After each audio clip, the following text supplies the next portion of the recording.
Carolina. So the Panthers. Guys, so we got Ben McAdoo as the offensive coordinator here. He's coming over to run the offense, and we'll be running a West Coast style, quick dropper, shotgun offense. He features the tight end a lot and the running backs a lot. So it's a really good thing when you have CMC on your roster, Mr. McAdoo. All the news. Baker Mayfield. Let's pull him up, man. Baker. He should do well in McAdoo's system, and he will definitely be an upgrade over Darnold. But what can we really expect here? His passing offense McAdoo's passing offense is always ranked top 10 in attempts, but that helps if you have Eli Manning and Aaron Rodgers. My bet is we see more pass attempts than Baker did with Stefanski, but in 2019 he had 538 attempts and turned that into 3,800 yards, 22 touchdowns, and 21 interceptions. Who knows what we're going to get here, but it's going to be better than Sam Darnold. Not overly excited about him, but he is QB 27, so you could do far worse. Taking him as a QB3, I don't know. Whoever has 3 QBs on their roster, I'm not feeling it. Which brings us to the star of the show here, Christian McCaffrey, Mr. McCaffrey. He is RB2 right now in Underdog. He is number 2 overall. Jonathan Taylor was the highest scoring running back last year, 371 PPR points. Oh, that's so cute. In 2019, McCaffrey scored 471 points and followed that up with 381. Well, in 2018, he had 381. In his 4 healthy games in 2021, he finished as a top 4 running back every time, averaging over 26 points per game the previous 4 seasons. Guys, having Christian McCaffrey is like having 2 players in one spot. He's an absolute cheat code. Absolute monster, upgraded line. They got Icky on the line there, and he is a semi-competent quarterback for the first time in a while. The Panthers are going to limit his touches, but he had almost 400 touches his last healthy season. We know the injuries are worrisome, but his upside is the best in the league, hands down. I have him at 101 in my rankings, and you should too. I know Josh does. Billy, how do you feel about Christian McCaffrey right now? Did you say 101? Yeah. All right. I love it. No, I've been wanting to do that so hard for our rankings, but like people are very recency bias, and yes, it makes sense. He was injured the last 2 games. The thing about Christian McCaffrey is he's healthy to start the season. And you know what he's going to do week 1? Get 20 points. You know what he's going to do week 2? Get 20 points. You know what he's going to do week 3? He's either going to get 20 points or he's going to get injured. So I'll take the 20 points every time he plays, which is what he does. Can't say that it's a huge upgrade to quarterback position. Baker Mayfield is still a mediocre quarterback. I don't know why everyone gets so excited about him. Sam Darnold was just so shitty. I understand that it's an upgrade, but he doesn't have a decent quarterback. He isn't okay. This is like Sam Darnold plus. Like this is you paid the $2 to ESPN and you're getting the plus now. A 3,000 yard season isn't going to win you any. But games. In McAdoo's system that throws to the running back a lot. Talk about McCaffrey. How does that have anything to do with? Because he talked about McCaffrey. Is 1,000 yard, 1,000 receiving threat every year he steps on the field. He's my 101. Sorry, were Nick Chubb and Kareem Hunt unusable in fantasy when Baker was there? No, I was correcting what he said. I don't think that Baker Mayfield's that big of an upgrade. He was talking about Christian McCaffrey when he said that. So here we are. I said semi-competent. I don't know where you're getting that. He's all over. He's better than Sam Darnold. I don't even know why this. I said he's slightly better than Sam Darnold. Well, he is way better than Sam Darnold. All right, fuck Sam Darnold. Donta Foreman, RB62. He filled in admirably for Derrick Henry in 2021, and now he should have a role on this team pretty much every game. He'll be shifted into spell McCaffrey as he should be to keep him healthy. He did average 4.3 yards per carry behind a worse offensive line in Tennessee. So, 10, 15 touches per game are not outside the realm of possibilities here. Where he's going right now is you should draft him, especially if you draft McCaffrey. You need to get Foreman here because Chuba Hubbard, however you say his name, he's going at RB69, but he was very underwhelming last year. So Donta Foreman's your backup. I know Billy's on him. He's been on him for a long time. Hell yeah. So, yeah, shout his name from the rooftops. You guys need to know about him. In redraft, he is very, very draftable. I called this as soon as Foreman opted out of Tennessee. I was like, yep, this the perfect spot for him to land is behind McCaffrey because if McCaffrey goes down, Foreman is an RB1, no question about it. Like he will be usable every week as an RB1. I think the best thing about D'Onta Foreman is he is the big body to Christian McCaffrey's smaller body. I can't really say small because he's still a pretty big human. But the fact of the matter is they need this guy. They need a two-back committee. They wore and tore Christian McCaffrey. So I think that this will be, Christian McCaffrey's not touching the ball 400 times this year, but he's still Christian McCaffrey. Yeah, I like it. So we're going to get in the wide receivers here, but before I get into the wide receivers, this is Baker Mayfield in his best passing season. Jarvis Landry had 3 touchdowns. Rashad Higgins had 4 touchdowns. Austin Hooper had 4 touchdowns. Odell Beckham, who is injured, had 3. Donovan Peoples-Jones had 2. Kareem Hunt had 5. Harrison Bryant had 3. And David Njoku had 2. DJ Moore, his best season is 4 touchdowns. I don't see it getting better than that. He's currently going as wide receiver 15, and he had another 1,000-yard season. Awesome. Yawn. Baker Mayfield has never produced a solid touchdown wide receiver. So let someone else draft DJ Moore. I like him as a player. I don't see it getting better for him. I really don't. I know you guys don't agree with me, but we're going to move right on to Robbie Anderson, wide receiver 69. He went from criticizing Baker Mayfield to saying he would retire if Baker was brought to Carolina to now loving up on him. Dude, give me a break. You had 519 receiving yards last year. I believe there's an argument to be made for drafting him, but I am letting someone else do it. I don't like Robbie Anderson here at all. Who I do like is Terrace Marshall. He is going as wide receiver 88. Real sleeper here. When was the last time an LSU receiver did not have a massive breakout their rookie year? I can't remember, but he was hurt going into training camp, and that hurt his rapport with the staff and the horrible quarterback Sam Darnold that he had. But now he has an opportunity to show what his 6'4" frame and speed can do. One of my huge breakouts here, scored 23 touchdowns in 2 years at LSU. Huge red zone threat for the Panthers. So even though Baker Mayfield's probably not going to get him that many, he can get a lot of yards, and he is an impressive player here. So I like Terrace Marshall.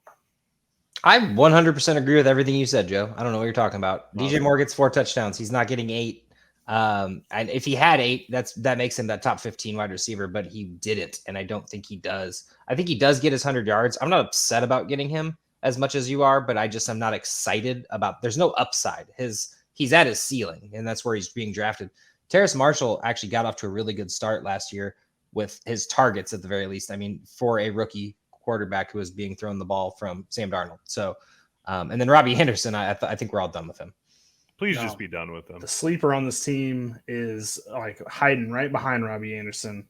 Oh my God. Yep. It's Baker Mayfield's favorite wide receiver in Cleveland. That's Hollywood Higgins. I'm happy to see him make an appearance on Carolina. That 12 points he got, that's just really a sleeper right there for me. Mm-hmm. Sleeper. I really wanted to bring up Rashad Higgins, but I can't.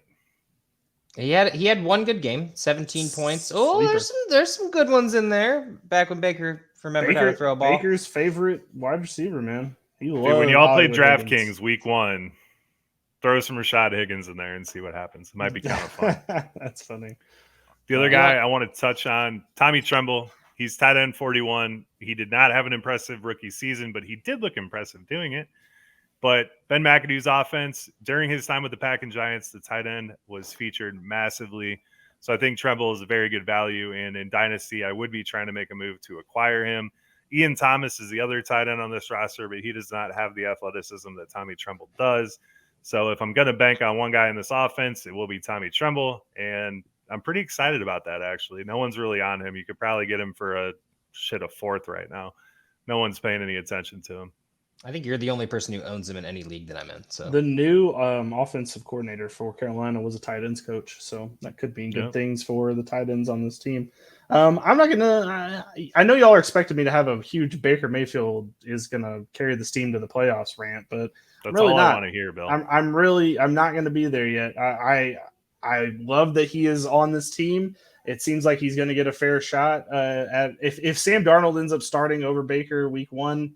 I don't know what to say for Matt Rule. I think it was just never meant to be for you to be a head coach in the NFL. But, here we are. Here we are. That's it? That's all you got for Baker? I was expecting more. I'll let his play do the talking. How about that? Okay, that 3,000-yard season is really going to be great. Looking forward to it. He's on a better has a better running back in the backfield, going to have a better receiving core than he's ever had in Cleveland. He's got Rashad Higgins back. He's got his favorite wide receiver on the team too. He doesn't have like 4 tight ends to waste though. That's going to be a problem for him. Yeah, I think. Anyway, yeah, let's talk to you. Not for Tommy Tremble. You should go get him. Cheap. Just saying. You heard it here first. Mm-hmm. All right. So on to the defense. Defense has a lot to be excited about here. Starting off with Brian Burns. He had 9 sacks last year. He had 9 sacks the year before. He is absolutely awesome. He's getting better. He's getting into his prime here. So I love Brian Burns. He is going way later than your Nick Bosa's, Joey Bosa's, Myles Garrett's, TJ Watt's, all of him. He is a value that could put up similar production right now. So I love getting some Brian Burns. Hassan Reddick had 11 sacks last year, and that's a hole to be filled on this team here. So, I mean, you got a mixture of Gross Matos, who is going into his 3rd year. He should be better. You got Marquise Haynes Sr., who had 3 sacks last year and looked pretty good doing it there. And I like Frankie Louvu a lot. I think he kind of slips in there and starts picking up some of the slack of losing Hassan Reddick there. He looks really good. So I think he can fill that role there. At linebacker, you got they also added Matt Ioannidis this year, which I think could really help open up some rushing lanes on that defense because he is a force right there. But he is getting older, so we'll see about that. Shaq Thompson, he is, he's the working man's linebacker. Every year he's got 100 tackles, couple of sacks. He had 2 interceptions last year, which was oddly good, but he's an LB2, LB3. You like having him. He's your workhorse. He's your I don't even know what running back to compare him to, but he's just a guy who goes out there, he gets it done. Nothing too exciting on there. But they also added Corey Littleton. Damian Wilson is on this defense now too. We're going to see them duke it out. Hopefully Corey Littleton can kind of return to what he did on the Rams on there. He's my bank to win out that job for the weak side linebacker on that one. So I like me some Corey Littleton. Jeremy Chin, hybrid linebacker. Awesome. Get him on your team. 117 tackles in 2020 and 107 last year. He's, I think the sacks and interceptions are coming for him. I really do. He just looks too good out there when he's playing. So definitely someone to keep an eye on. And they also added Xavier Woods at free safety, who had 3 interceptions last year. But there's a lot of pieces on this defense. There's some good value to be had on this defense, but how it actually shakes out in the linebackers is kind of tough for me to tell right now until we get some more camp news. Yeah, excited about Chin for sure. I think everybody is, though, so you're not getting him at a discount, but I think he's worth every penny you're drafting him for. Shaq Thompson is currently on the PUP list, but as Billy kind of told us earlier, that means nothing at the moment. So, and then Brian Burns, I've been a fan of since week 1. Basically of his career. I think I actually got him before Burns. Just a champ. Yep, love Burns. I just want to say Damian Wilson's also kind of the running or the working man's linebacker. I like that. That's at least what he was in Jacksonville. I mean, he's not special, so that's why I think you're right. Littleton could take that job because Littleton's at least shown in the past a little bit more. But Damian Wilson also a working man's linebacker. That's a great term. Yeah, I like that a lot. Okay, well, Carolina's over-under is 6.5. 6.5. Billy is smashing that over. What do you got, Bill? I 7-10 is not a good season, so I definitely don't see it being out of the realm of possibility. Well, they're going to start it off with a Deshaun Watson-less Cleveland Browns revenge game. Revenge game, baby. That's awesome. That's a duh. Dude, honestly, you might actually DraftKings Baker Mayfield that game. You think Myles I'm telling you, Rashad Higgins, Baker Mayfield, do it. I was about to say, you think Myles Garrett just drills Baker like first? They actually kind of like each other. So it's Myles Garrett, though, man. Garrett. No rulings out on that one. That's true. That's why they took Icky right away. That's a dub week 1, by the way, because Jacoby Brissett sucks. So what else we got, Joe? Week 2, we got the Giants. Then it goes Saints, Cardinals, 49ers, Rams, Buccaneers, Falcons, Bengals, Falcons, Ravens, Broncos, Seahawks, Steelers, Lions, Buccaneers, Saints. Oh, fuck. It's right around that 6-7 mark. That's not it. Holy shit, man. That's a hard schedule. All right, timeout. Cleveland also has Josh Rosen. I feel like we need to touch on that. I feel like we didn't talk We're not about talking about Cleveland or Josh Rosen right Chosen Rosen. Yeah, I know. No.